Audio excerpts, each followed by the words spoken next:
Every season of Survivor starts the same way. Strangers dropped on an island forced to trust people they just met. Some lead with their heart and others lead with strategy. But the real survivors, they find a balance. They understand that logic and strategy can unite people just as much as emotion or identity. And maybe that's not just a game strategy, maybe that's the secret to how we connect in real life too.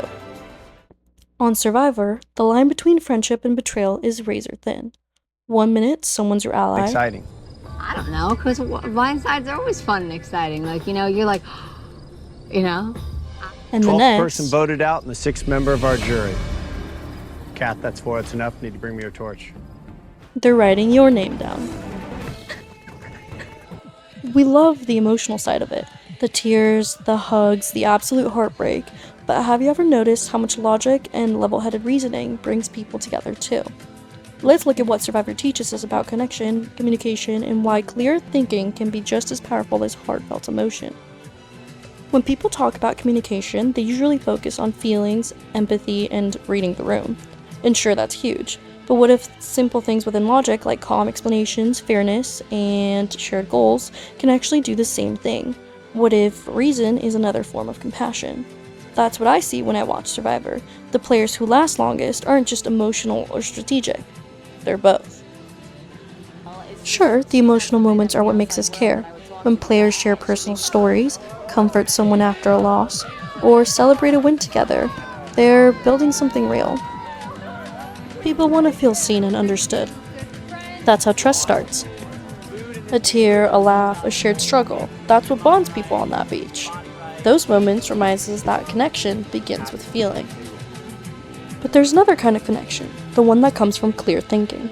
Sometimes when everything feels chaotic, it's the person who can calmly explain a plan that holds the group together. They talk through numbers, explain the risks, and remind everyone why they're there. It would be downright depressing to sit and watch green bananas turn yellow without my debaucherous little villains. So, Sandra, that's for you. Get out of here. And Jeff, I would just like to increase our odds. So, Jerry, that one's for you too. Parvati made a strategic move by giving both of her immunity idols to her alliance, and using that as a way to get rid of the guy that gifted her the idol in the first place. That one's for you too. Damn it. 11th person voted out and the 3rd member of our jury. JT, that's 3. She made the logical move to strengthen her alliance rather than letting her emotions stray her decision. That kind of reasoning isn't cold, it's reassuring. It shows respect, it says, I value you enough to be honest and clear. In its own way, that creates trust too. The best players know how to use both. They listen with heart, but they speak with clarity. They care, but they also think ahead.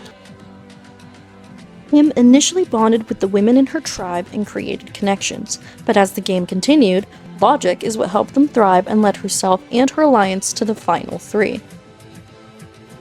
That mix is what makes people follow them. It's what turns a temporary alliance into a real partnership. When you watch Survivor, it's easy to see emotion and logic as enemies, heart versus brain. But the truth is, the players who thrive are the ones who bring both to the fire. In Survivor and in life, emotion might draw people in.